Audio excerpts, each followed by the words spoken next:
Hello everyone, my name is Michelle Sanchez, also known as EVILxHEMI on Xbox Live.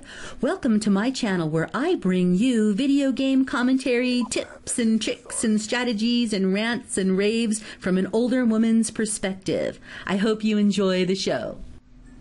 So today we're on a map called Drone, and I guess they make drones on the map called Drone, and this is one of my favorite maps, and I normally snipe on this map, but not this time around. This time I'm using an assault rifle called a Type 25. So this has kind of forced me out of my game, out of my comfort zone a little bit, because I'm not quite sure where to go or what to do, but I picked this gun up in another game a couple of days ago on a map called Yemen, and I really loved it. I fell in love with this gun, and I am currently cheating on my AN94 with this gun, but don't say anything to my AN94 because it is completely oblivious. So I really don't know where to go on this map, so I figured I'd go back to Sniper Hill with my buddies here because there's safety in numbers, and I see a guy back there whacking my teammate, so I take out the Type 25 and put him to rest. And so I'm in the T-Lab building here trying to see what's going on, and I'm also rocking a Vector K10 as a secondary weapon. I'm using the perk Overkill just in case the Type 25 doesn't cut it. You know, I've got a backup gun that does, but obviously I couldn't cut it just a few moments ago up in the drone building. So I'm back here on Sniper Hill, you know, kind of taking care of business and seeing if there's anybody coming back here looking for snipers, you know, for the snipers on my team. And sure enough, there's a guy down there, and this gun is amazing. You know, it's an assault rifle, but it has SMG-like qualities. You know, it's got a fast rate of fire. It's, you know, it's pretty good, you know, with the recoil. You know, there's not a lot of recoil on it and things like that. It fires very smoothly, and I really like it. It's got some good range. Now, it's funny I should say that because, you know, I tried this gun when I first got this game before my first Prestige, and I was really excited to see a Type 25 because I thought it was like the Type 95, which was a burst fire assault rifle in the Black Ops 1 game.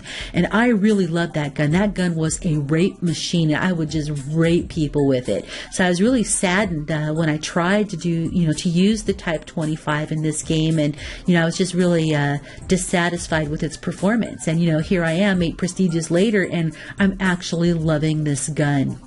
So I'm putting it through its paces, and I'm taking a look at the building 64, which is actually where the little robots are that make the drones, and I tend to stay out of that building because it's just a slaughterhouse in there, and I haven't figured out how to play it, and I can do just fine playing on the outside of this map, playing outdoors.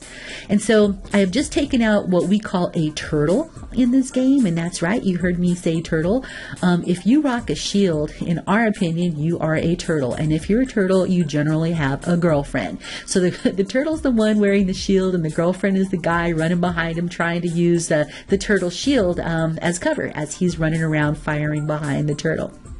So we have no love for turtles in our little clan, and it's really funny because, like, when the game starts and people are spawning in, we'll be, oh my God, there's a turtle on our team, or oh my God, there's a turtle on their team, and he's rocking an LMG with a target finder sight, and, you know, and I'm sorry, there's just no honor in a turtle rocking an LMG with a target finder on it.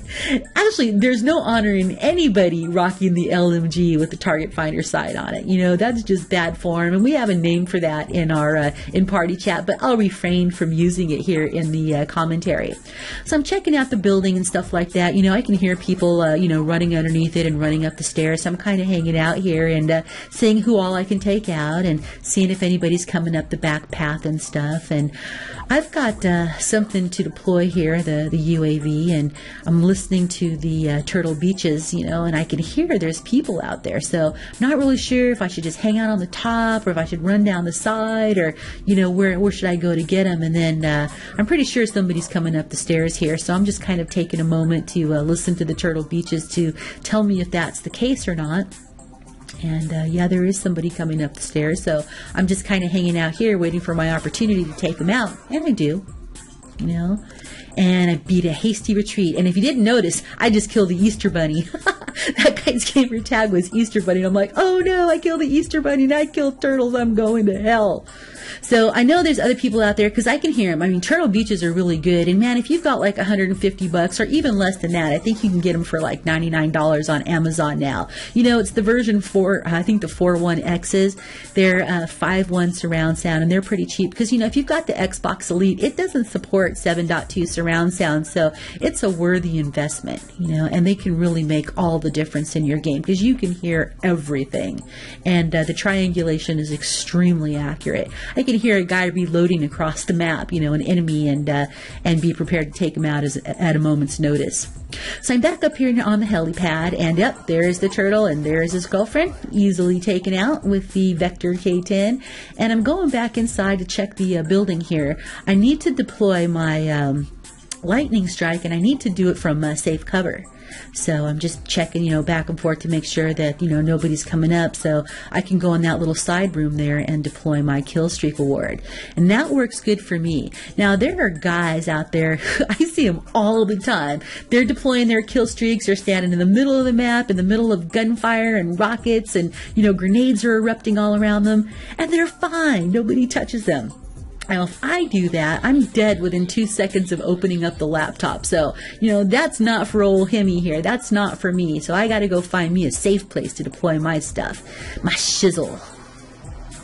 So that's deployed. I get a couple of kills on, which is really good because I don't normally get a lot of kills with the lightning strike. You know, it's one of those things. Either you get a lot or you get nothing. And I'm like, man, I just bombed a map. How can I not get anybody? I saw dots. You know, also see a guy coming up the stairs, and then I get taken out because, you know, when there's one, there's always two. And I don't know why I didn't even anticipate that, because that's almost always the case. So I'm back here on the Sniper Hill side, on the green side with the greenery, and I'm trying to deploy my my next kill streak, and I'm prone blocked here, and I'll speak to that in just a moment.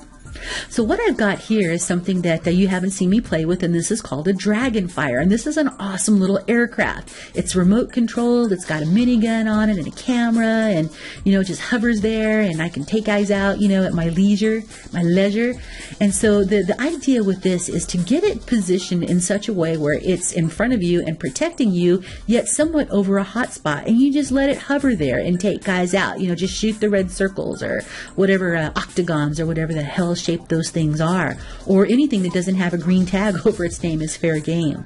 So the key is you don't want to get it too low where their bullets can damage it, but you don't want to fly it so high either where it hits the glass ceiling and it burns itself out.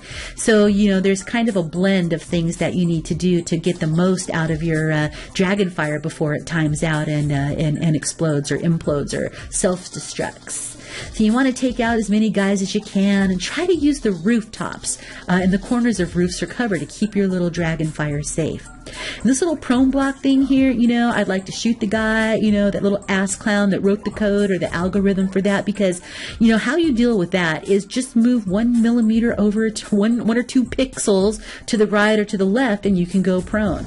You know, I have no idea, you know, why it should make a difference. If I move 1/8 of an inch over, I can go prone, and if I'm 1/8 of an inch too far, I can't. It just, you know, it just boggles my mind. And that's something else that boggles my mind is guys who throw C4. You know, that's a whole nother commentary for a whole nother game. You know, here comes the turtle, and this is annoyance number 2. You know, he's going to smack me with an acrylic shield twice, and I'm going to die. You know, and I know this is not real life, you know, but it's a video game, but it just seems to me like, you know, that should never happen. You know, hit me twice with a piece of plastic and I die. You know, that logic just defies me. So the game has ended 75-49, and we have stomped them pretty good, and I managed to pull a 20 and 3 without having to go into that dreadful building 64. I managed to do pretty good playing outside on my own. Well, thank you for stopping by, and thank you for watching my video. I hope you enjoyed it. And I wanted to end by saying that I really don't hate turtles, but I really do hate guys who throw C4. Because even the noob in Battlefield Friends knows that it's something that you stick on a Jeep. Anyway, have a good day or a good evening wherever you're watching from, and I'll see you on the battlefield. Have a good one. Hemi out.